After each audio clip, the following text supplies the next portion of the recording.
सारी तालीमी इदारे बंद कर चुके थे। ये फैसला किया कि 15 जुलाई को तो कोई तालीमी इदारा नहीं खुलेगा, लेकिन 15 सितंबर से हमने ये फैसला किया है कि तालीमी इदारे जो हैं वो खुल जाएं। इसमें यूनिवर्सिटीज़ भी हैं और इसमें जो बाकी जितने भी नौइयत के तालीमी इदारे हैं वो खुलेंगे।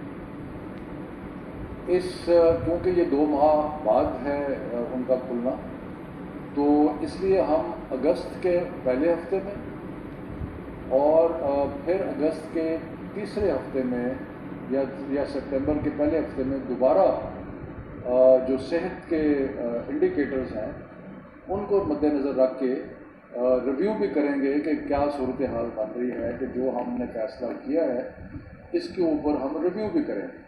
यानी कि जो फैसला किया है तालीमी इदारों को खोलने का 15 सितंबर से, उस पर 2-3 दफ़ा हम आपस में बैठ के मज़ीद मुशावरत करेंगे और देखेंगे कि जिस तरह वक्त गुजर रहा है उसमें जो सेहत के निशानियां हैं, इंडिकेटर्स हैं, उनका क्या हाल है, और उससे और यकीनन अगर अर्ली सितंबर में या लेट अगस्त के अंदर अगर सेहत के मामला ठीक नहीं होते तो फिर नहीं खुलेंगे, लेकिन अगर ठीक हो जाते हैं तो फिर 15 सितंबर से हम खोलना चाहेंगे। उसके ऊपर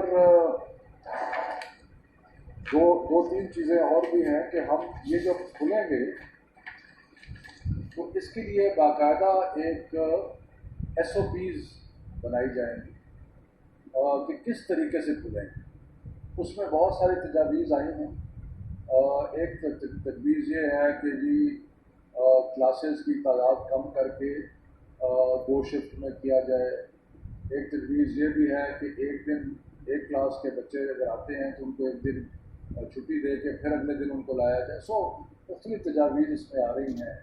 कुछ ये हैं कि क्लासेस जो हैं उनको खुला कर दिया जाए वगैरह वगैरह, बहुत सारी तजावीज़ आ रही हैं।